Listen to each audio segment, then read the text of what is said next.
1 декабря прошло, это был срок оплаты налогов физических лиц, налог на имущество и земельный налог, транспортный налог. Поэтому просьба по муниципальным служащим, руководителям бюджетных учреждений, казенных учреждений, начальникам территориальных управлений, пригородов и округов собрать и представить мне информацию об оплате. Также такую же работу надо провести в муниципальных бюджетных учреждениях по персоналу.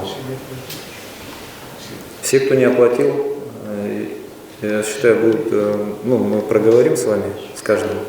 Кто не оплачивает, по какой причине, укажите, пожалуйста. Если у вас там тяжелое финансовое положение, распишите его. Если причины другие, то будем смотреть отдельно. Так, кадровое управление, единый кадровый центр здесь. Задачу поняли, да? Так, хорошо, спасибо.